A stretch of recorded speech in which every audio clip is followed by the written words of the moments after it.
Olá, sejam bem-vindos a mais um encontro da série Casagrande Entrevista. Meu nome é Pedro Tinoco, eu sou jornalista, e a convite do Teatro Casagrande venho conversando com os nossos candidatos a prefeito da cidade do Rio de Janeiro. O assunto é cultura. Vamos falar de políticas públicas, propostas para o setor.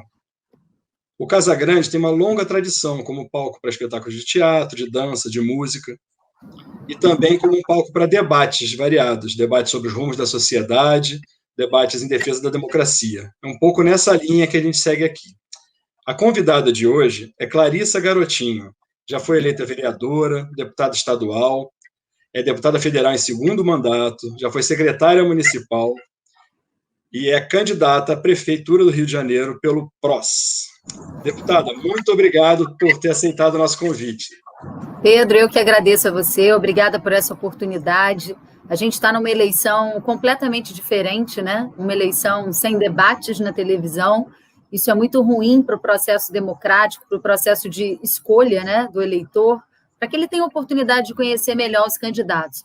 Então, mais uma vez, parabéns a vocês por manter a tradição, realizar aqui as entrevistas, né, com os candidatos. E eu estou aqui à disposição para responder a todas as suas perguntas e falar principalmente sobre a cultura, né, que é algo tão importante para o desenvolvimento humano e também para a nossa cidade. Maravilha. Vamos ao trabalho.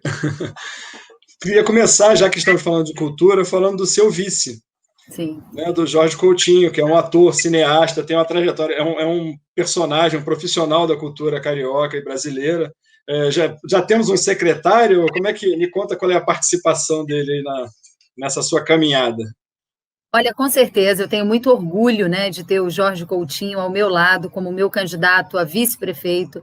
É uma pessoa que tem uma história maravilhosa, né, uma história de vida ligada à arte, ligada à cultura, ao cinema, à televisão, que foi por 4 vezes presidente do Sindicato de Artistas, do SATED. Então, com certeza, tê-lo ao meu lado é uma alegria muito grande e, com certeza, no nosso governo ele vai ter um destaque na área da cultura, quem sabe até virando nosso secretário de cultura, né?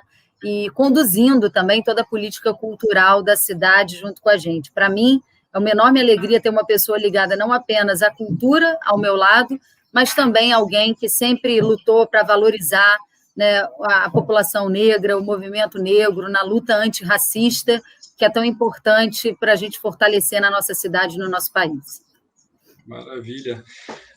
Numa área de atuação do Coutinho, que é o cinema, né? Vocês comentam no plano de governo, no item 11, estou colando aqui, do capítulo sobre desenvolvimento econômico, manifesta a intenção de reestruturar a cadeia do audiovisual.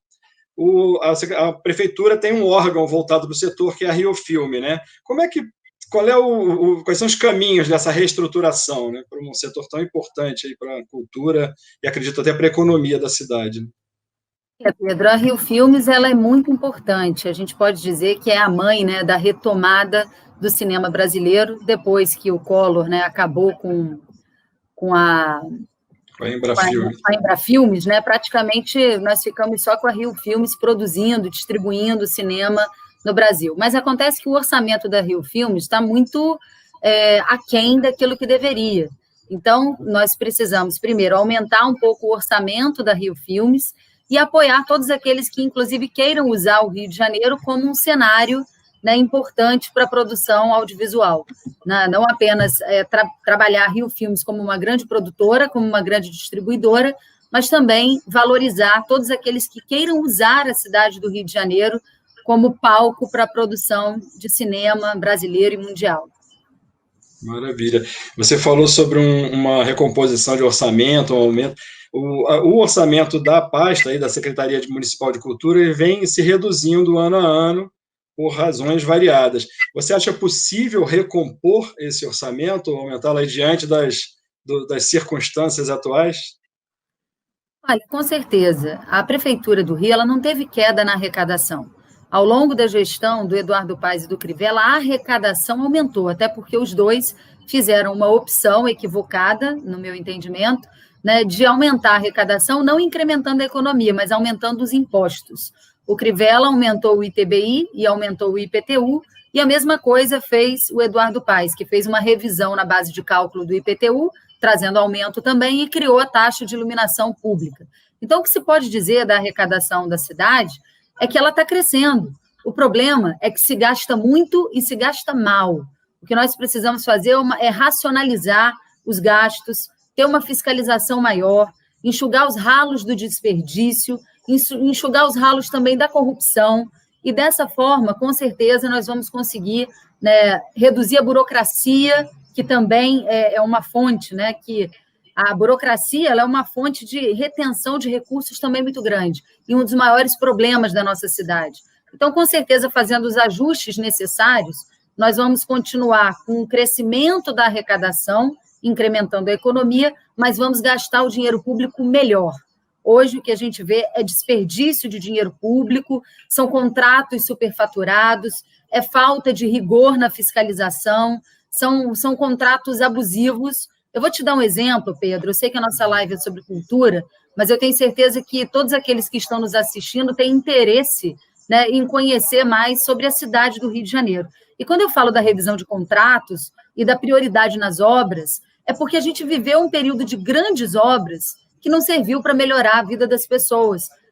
Serviram para endividar a cidade, serviram para reduzir a nossa capacidade de investimento, mas não trouxe melhora efetiva na vida das pessoas. Eu cito como exemplo a ciclovia da Niemeyer, que custou 44 milhões de reais, que despenca toda hora e que já custou a vida de algumas pessoas. Mas só um exemplo de contrato abusivo é o contrato do VLT no centro da cidade.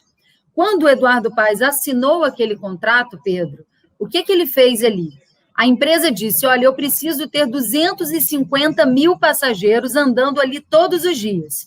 Se eu não tiver, a prefeitura vai tirar 15% e vai me pagar a diferença toda. E o Eduardo Paes aceitou e assinou esse contrato. Resumo, antes da pandemia, nós tínhamos 80 mil pessoas andando ali todos os dias. Tirando a margem de 15%, pelo contrato que o Eduardo Paes assinou, a prefeitura tem que pagar por 141 mil passageiros que não andam no VLT todos os dias. Então, a gente escuta muito falar do funcionário fantasma, mas o passageiro fantasma foi uma inovação da gestão do Eduardo Paes. Esse tipo de contrato é muito ruim, é exemplo de um contrato que suga os recursos públicos sem trazer benefício para a população. Então, quando a gente ajustar os contratos, quando a gente gastar melhor o dinheiro público, com certeza nós vamos ter recursos para investir naquilo que é prioridade. A educação é prioridade, a saúde é prioridade, a segurança, porque a prefeitura também tem um papel importante nisso, é prioridade, mas eu entendo que as vocações da nossa cidade, o turismo, a cultura e a inovação também precisam ter o seu lugar, inclusive orçamentário, valorizado dentro da cidade do Rio de Janeiro.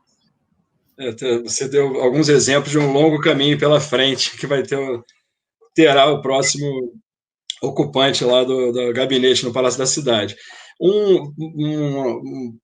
Voltando, puxando de volta para a questão da cultura, né? A gente tem os equipamentos culturais, a gente tem ligados à Secretaria Municipal de Cultura, à Prefeitura, da Cidade das Artes, as lonas, a lona João Bosco, em Vista Alegre, as arenas culturais, bibliotecas públicas, Teatro Carlos Gomes, Planetário. São diversos equipamentos hoje que se encontram hoje em variados estados de conservação, utilização. Como dar conta disso? Como botar para funcionar? Tem até tem um slogan dentro do seu plano de governo, né? Colocar para funcionar o que não está funcionando. No caso desses variados equipamentos culturais, qual é a proposta para botar para funcionar? Pedro, é exatamente isso que eu tenho defendido no meu programa de governo. Não adianta a gente querer criar um monte de equipamentos novos se o que está aí não está funcionando. Eu acho que se na nossa cidade os equipamentos culturais, de saúde, esportivos, funcionarem, já é meio caminho andado para a gente ter uma boa prestação de serviços públicos, uma cidade melhor, uma cidade que vai atrair investimentos, até porque as empresas elas querem estar numa cidade onde o ambiente de negócios seja fácil e onde a cidade funcione. Então, voltando aqui um pouco para a cultura, a gente vê que as lonas culturais elas foram completamente desvirtuadas do seu papel inicial. elas foram criadas para levar a cultura, né, para os bairros mais carentes da nossa cidade. Ela foi criada para ser um ambiente que daria espaço aos novos talentos na nossa cidade. E hoje, infelizmente, as lonas culturais não estão funcionando. A grande maioria vive aí debaixo de um processo de licitação que não acaba nunca, né? Quando funciona é aquela panelinha ali, pequenininha, é quase alguém pegando aquilo ali e arrumando como se fosse a sua casa, e isso não serve para nada. Então, o que a gente tem que fazer é colocar a lona para funcionar e resgatar o papel principal para o qual ela foi criada, que é para ser uma fomentadora de cultura, que é para ser um palco que dê oportunidade para os novos talentos da nossa cidade, que é para levar cultura para as áreas mais carentes da nossa cidade, para as regiões que têm menos equipamentos culturais. A gente tem mais ou menos um pouco mais de 60 equipamentos culturais na nossa cidade, e a maior parte deles concentrada no eixo da Zona Sul e do centro da cidade. Então, a gente tem a Zona Oeste, a Zona Norte da cidade, ainda com uma defasagem de equipamentos culturais muito grandes. A gente não tem hoje nenhum palco funcionando na Zona Oeste, né? Palco teatral na Zona Oeste da nossa cidade. Você falou do planetário. O planetário da Zona Oeste, que está na Cidade das Crianças, está desativado, praticamente também não funciona. Então, é lamentável a gente ver uma cidade que tem como vocação a cultura, que tem aqui grandes polos, né, de televisão, tem o audiovisual, que tem aqui grandes nomes da cultura brasileira, da música popular brasileira, que é a porta de entrada dos turistas do país, que é o cartão de visitas do Brasil, com a cultura tão abandonada. Então, nós vamos resgatar as lonas culturais, vamos colocar para funcionar, mas vamos também retomar o papel e a função principal das lonas culturais, que foi o objetivo pelo qual elas foram criadas e, infelizmente, se perdeu ao longo dos anos. Perfeito. Você comentou sobre esse processo de reestruturação, que é importantíssimo, e voltando ao seu plano de governo, há uma menção mais genérica sobre a abertura de 2 novos teatros, um na Zona Norte e outro na Zona Oeste. Há quantos anos desse plano? Quer dizer, existe esse enorme desafio que é recuperar o que já existe, né? Como a deputada colocou muito bem. Quais seriam esses 2 novos teatros, 2 novos espaços? Qual é o que justifica assim, o plano de inaugurá-los, né? O que justifica exatamente a ausência de palcos nessas regiões. Na Zona Oeste, por exemplo, não tem nenhum.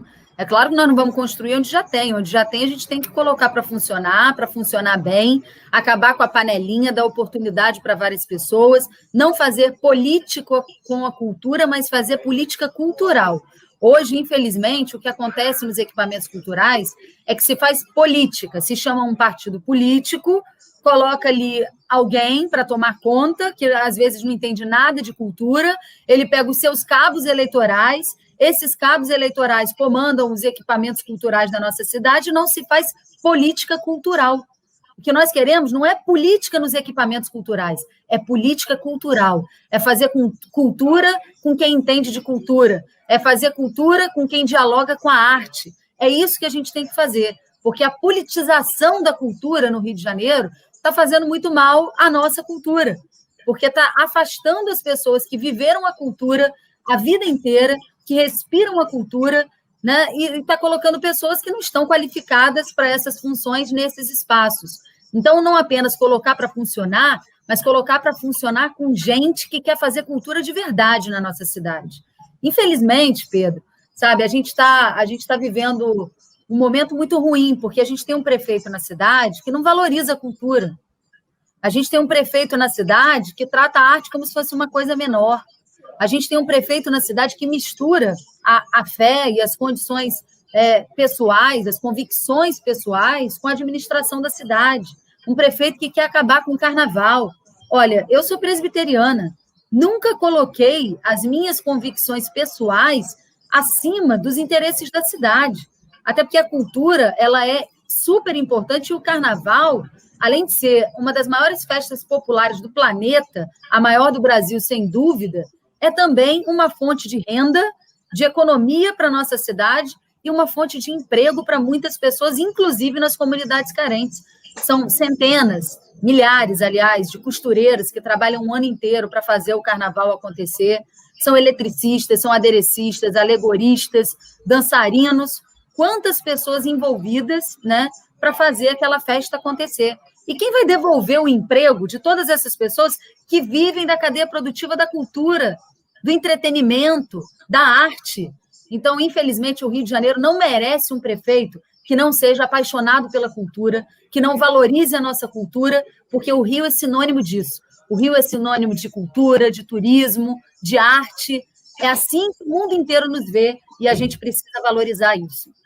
Deputada, me passou, eu ia perguntar sobre o carnaval, você já chegou lá, o que é ótimo, porque acho que a gente podia só voltar ao tema, porque, como você muito bem colocou, a gente, enfim, há uma relação, por vezes, conflituosa, de questão de patrocínio, de considerar a grande festa do Sambódromo como um investimento, né, com um retorno para a cidade, mas existem os blocos de rua, o Carnaval da Intendente Magalhães, os coretos, roda de samba, quer dizer, é uma manifestação cultural que toma conta da cidade talvez o ano inteiro e tem essa possibilidade de retorno econômico gigante.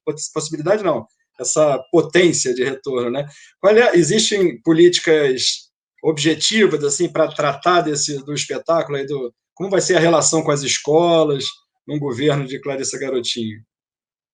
A relação com as escolas vai ser a melhor possível, né? O meu pai, inclusive, quando foi governador, né, deu a quadra da Vila Isabel, o terreno onde hoje está a quadra da Vila Isabel, ajudou a Escola São Clemente, ajudou diversas outras escolas, e comigo não vai ser diferente, né? Eu sempre vou ao Sambódromo, a festa é importante para o Rio de Janeiro, e a nossa relação vai ser a melhor possível. Eu concordo até que, na hora de escolher, né, onde colocar o orçamento público, a gente tem que tomar cuidado e ter prioridade. Então, quando a gente fala assim, o dinheiro que vai para as escolas de samba tem que ser público ou tem que ser privado? A minha opinião é que é muito melhor se o investimento for privado. Mas o investimento privado, ele nunca vai vir se você não tem um prefeito que não valoriza a festa. Se o prefeito quer acabar com o evento, ele vai também afastar os investidores privados que estão interessados, porque nem o próprio prefeito acredita no evento e acredita na festa. Então, o prefeito ele tem que ser um indutor, ele tem que chamar as empresas, ele tem que chamar os patrocinadores, ele tem que mostrar a relevância econômica, ele tem que pedir o apoio para a gente, aos poucos, ir substituindo, né? Aumentando a participação privada e reduzindo a participação pública. Mas isso não pode ser feito da noite para o dia, isso não pode inviabilizar o carnaval, muito pelo contrário, né? A gente precisa chamar a iniciativa privada, valorizar e ir fazendo essa substituição aos poucos, porque eu tenho certeza que ela é uma festa sustentável, é sustentável, inclusive, para a iniciativa privada, mas é preciso que o prefeito tenha, né, essa valorização do evento, porque assim ele vai conseguir convencer a iniciativa privada de investir. Agora, como você falou, também o carnaval não é só o desfile das escolas de samba, né? E uma preocupação muito grande que a gente tem é em relação aos blocos. Os blocos eles estão crescendo cada vez mais na cidade, eles estão ganhando as ruas, isso é algo muito bacana, mas o que a gente vê acontecer todos os anos, Pedro, é que, infelizmente, a prefeitura ela não tem regras claras para os blocos. Então, ela cria uma burocracia gigantesca, você tem que recorrer a diversos órgãos diferentes, e aí, quando chega em cima da hora, né, demoram para te dar licença, e quando chegam em cima da hora, inventam regras novas, colocam mais dificuldades. Então, essa burocracia toda que existe para os blocos e existe para tudo na cidade, por isso, até no meu programa de governo, eu tenho lá um projeto chamado Rio Sem Burocracia. Nós queremos criar, né, mecanismos para acabar com a burocracia no Rio de Janeiro. Primeiro, nós temos que digitalizar os processos. Os processos hoje não são digitalizados. Se você precisar, Pedro, pagar uma simples guia até de imposto na prefeitura, você vai ficar com dor de cabeça, porque você vai chegar lá, o processo não é digitalizado, você vai demorar, é lento, as pessoas não suportam. Abrir uma empresa no Rio de Janeiro é um sufoco, fechar é um sufoco maior ainda. Então, quer dizer, tudo é difícil. É mais fácil fazer um Rock in Rio lá em Lisboa, onde você precisa de 4 licenças, do que aqui no Rio de Janeiro, onde você precisa de 40 licenças. Então, reduzir a burocracia é fundamental. E isso também vale para a cultura, principalmente com relação à organização dos blocos de rua. Porque o grande problema não é só a burocracia, é que é muito burocrático e as regras não são claras. Então, chega em cima da hora, cancelam vários desfiles, colocam ali os organizadores de blocos, né, com pires na mão, aí acontece de tudo, cobram propina, e é isso que está errado, não funciona. As regras têm que ser claras desde o início para facilitar a vida de quem organiza o bloco. É assim que tem que ser. Perfeito.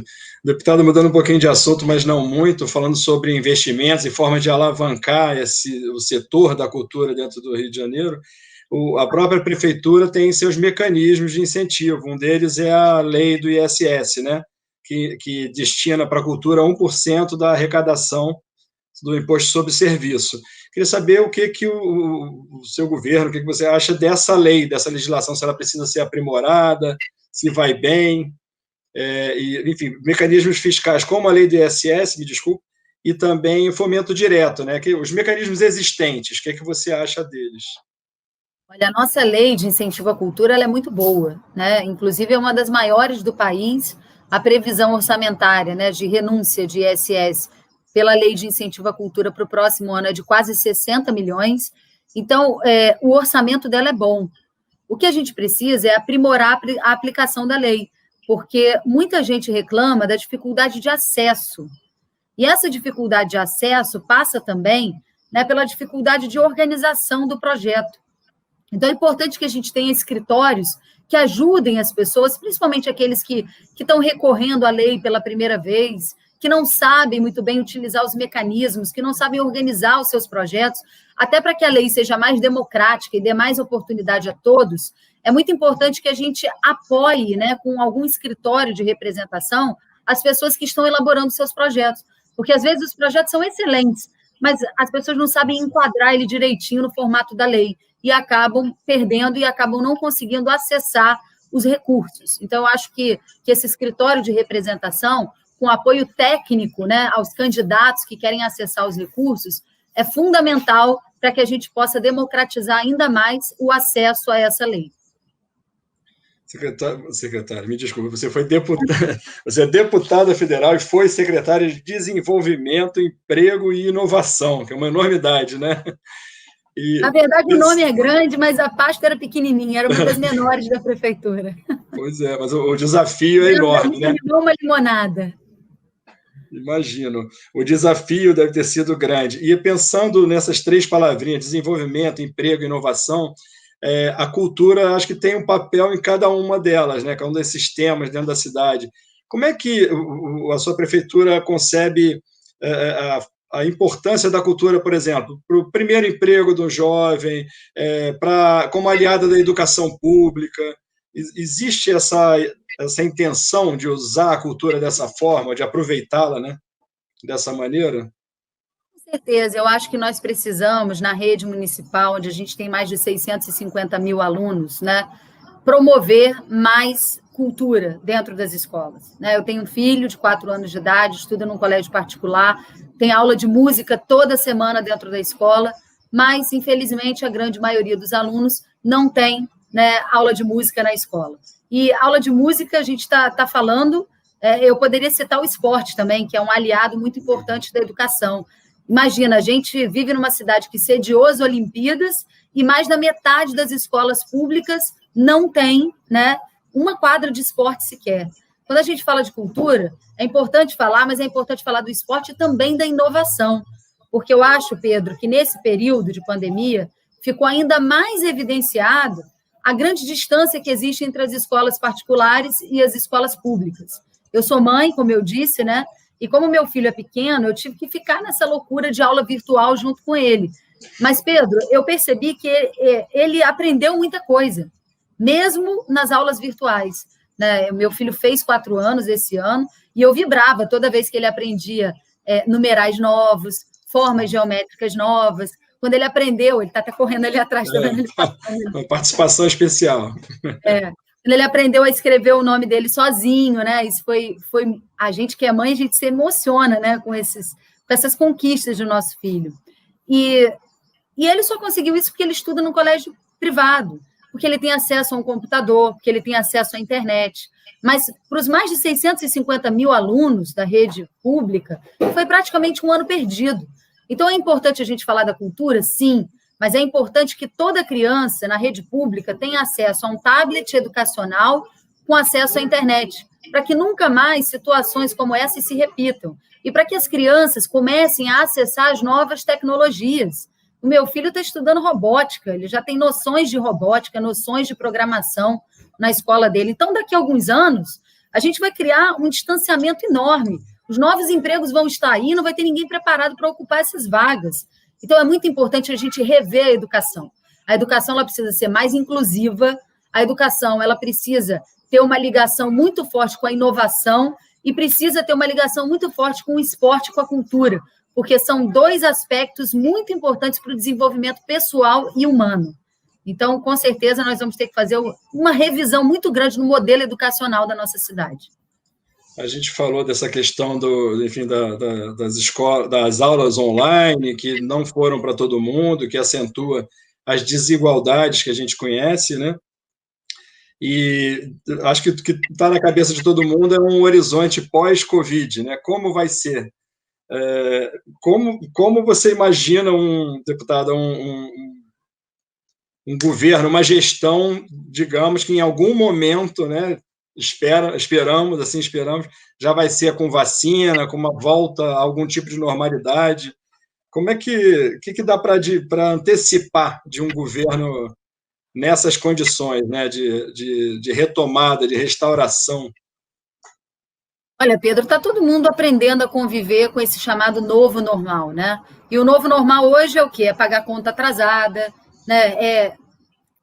Emprego com carteira assinada virou artigo de luxo. Então, as pessoas elas estão temendo muito pelo futuro, né? As pessoas entendem que assim, a retomada ela precisa acontecer. Eu estou em casa, estou me recuperando da Covid, peguei a Covid agora no início da campanha eleitoral, né? Já estou aí há quase 2 semanas completas em casa, no meio de uma campanha de só 45 dias. É uma loucura, graças a Deus, né? Os meus sintomas foram mais leves, mas eu tive também, né, dificuldade de falar, porque eu ficava muito cansada. E é uma doença que atinge as pessoas de forma diferente. Então, o novo normal, né, as experiências da pandemia, elas vão ter que ensinar algumas coisas para a gente daqui para frente.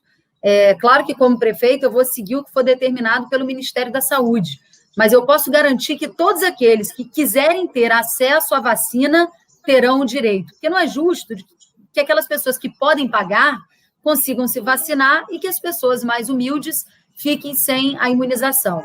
Então, a Prefeitura vai garantir uma vacinação em massa para todos aqueles que entenderem a necessidade da vacina, que eu, particularmente, acho super importante.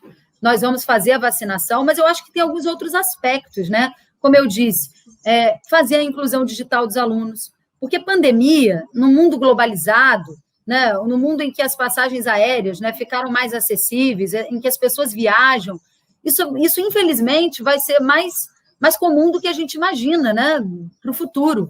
Então, a gente tem que aprender também a lidar com isso. Uma das coisas que a gente viu foi que o home office não é nenhum bicho-papão que se imaginava. As pessoas continuaram trabalhando em casa, trabalharam bem, renderam, e muitas vezes foi até melhor.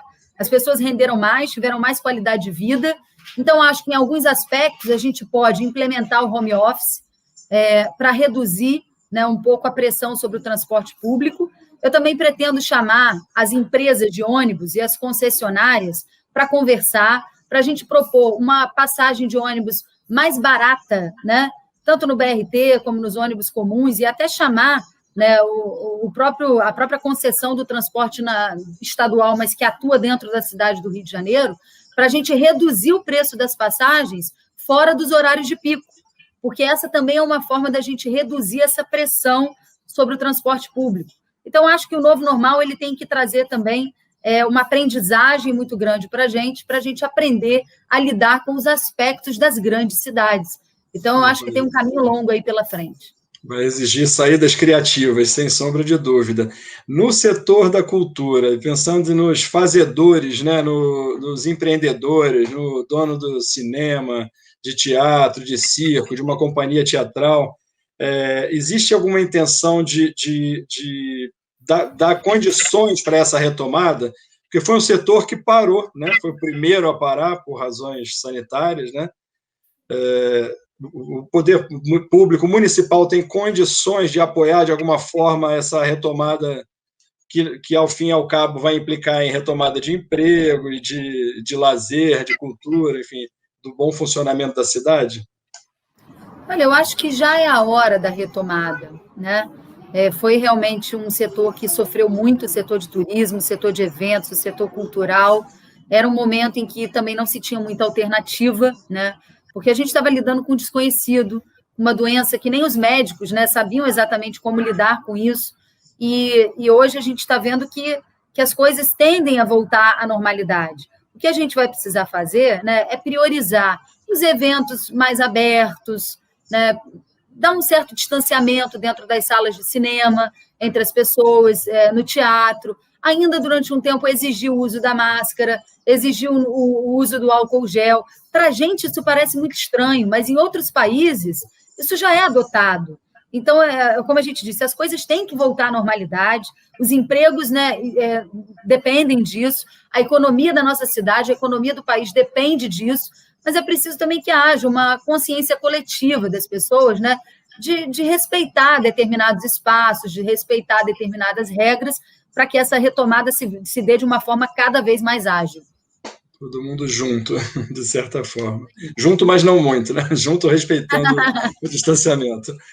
Deputada, a gente tem perguntado também, tem umas perguntas mais pessoais, que são, enfim, ligadas à cultura, é claro. Eu queria saber dos seus gostos, com relação a livro, o que você tem lido, um livro que você indicaria, um filme, um gosto musical. Queria saber um pouco mais dos seus gostos por esse lado. Livro, eu gosto muito dos livros do Augusto Cury. Ele é um psiquiatra, é um dos mais lidos do mundo, e eu gosto muito de todos os livros dele, eu sempre recomendo o Augusto Cury. O último que eu li dele agora foi A Cura da Humanidade, o médico da corrupção. A cura da... Ih, meu Deus do céu! Me embolei aqui, né? É O Médico da Humanidade e a Cura da Corrupção. É um livro muito interessante, né? Ele é um psiquiatra, mas que também aborda aspectos, né, da política, aborda também aspectos do nosso cotidiano, do dia a dia, das nossas relações interpessoais. Então, eu gosto muito de qualquer livro do Augusto Cury, super recomendo. Com relação a filme, olha, pandemia foi Netflix direto, né? E eu gosto muito das séries espanholas. Eu não sei se é por influência do meu marido, que é espanhol, né?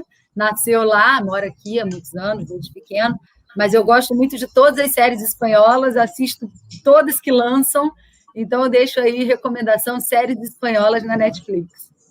Maravilha. E escola de samba, você já desenvolveu aí um gosto por alguma? Desde pequeno, porque você sabe que eu nasci em Campos, né? E já moro no Rio há muitos anos, já moro aqui há mais de 20 anos, né? Foi aqui que eu estudei, fiz faculdade, conheci meu marido, tive meu filho, iniciei minha trajetória política, mas eu, desde pequena, lá torcia pela Verde Rosa. Lá tinha uma escola de samba chamada União da Esperança, que era Verde Rosa, e aí acabava sempre torcendo pela Mangueira também aqui no Rio. Então, a minha escola de coração é a Mangueira, mas também torço muito pela Mocidade, pela Vila Isabel, por várias outras escolas que também, todas elas, né, têm as suas características aí, mas aquela que faz o coração bater mais forte é a Verde Rosa e a Mangueira. Maravilha. Eu, inclusive, gostei da Mangueira, sabia? Eu estava grávida, 6 meses de meu filho, e aí eu fui convidada para desfilar ali com a diretoria, né? E eu falei, gente, mas eu tô com esse barrigão. E aí eu fui com a camisa da diretoria, atravessei a avenida toda com meu filho de 6 meses na barriga. Que bacana. É uma experiência que todo mundo devia ter, né? Atravessar ali o sambódromo. Olha, nosso tempo combinado aí está chegando ao fim. Queria te agradecer mais uma vez por participar, por topar participar dessa conversa. A gente levanta algumas lebres aí, né, do que pode vir, né, em termos de políticas e propostas para a cultura. Acho que a gente passeou aí por algumas áreas interessantes, no audiovisual, na questão dos equipamentos culturais, na lei do ISS, né? Carnaval. E queria te devolver a palavra para você dar um tchau aí para a nossa audiência. Pedro, queria te agradecer muitíssimo aí pelo convite, né? Eu acho que esses espaços são muito importantes para a gente dialogar com a sociedade. E muita gente me pergunta, Clarice, por que você quis ser candidata a prefeita do Rio? E o que eu sempre digo é o seguinte, olha, governar uma cidade como o Rio de Janeiro não é uma tarefa fácil, né? O Rio de Janeiro é uma cidade cheia de máfias para a gente enfrentar, cheia de caixa preta para abrir, uma cidade que está completamente endividada. Agora, loucura é a gente querer que as coisas mudem e manter o que está aí. Então, eu sou candidata a prefeita porque eu quero construir uma nova história para o Rio de Janeiro, uma história onde os serviços públicos funcionem. Eu sou candidata porque eu acho que a maioria das pessoas, assim como eu, estão cansadas e indignadas de viver uma cidade onde nada funciona. O Rio de Janeiro está largado, está abandonado. E nós temos propostas para recuperar essa cidade. E nós vamos fazer isso, Pedro. Vamos começar renegociando os juros dos empréstimos deixados pelo Eduardo Paes. O Eduardo deixou uma cidade completamente endividada, mas o Crivella também não soube lidar com a crise fiscal, com a crise financeira. Imagina o seguinte, a gente está pagando hoje de taxa de juros nesses empréstimos 6%, quando a taxa básica da economia é 2%. Então, o Crivella ele não teve eficiência nenhuma, nem para lidar com a crise financeira, nem para ser síndico da cidade. Hoje não há prefeito. Então, precisamos mudar essa história e eu estou aqui para isso. O meu número é 90. Muito obrigada a todos vocês que participaram aqui da live com a gente. Muito obrigada a você, Pedro, por essa oportunidade. Obrigado, deputada. Bom, você acompanhou mais um encontro da série Casa Grande Entrevista. Hoje uma conversa com a deputada Clarissa Garotinho, candidata pelo Partido Republicano da Ordem Social, o PROS. Quero agradecer à deputada, agradecer a todo mundo que está nos assistindo. Até a próxima.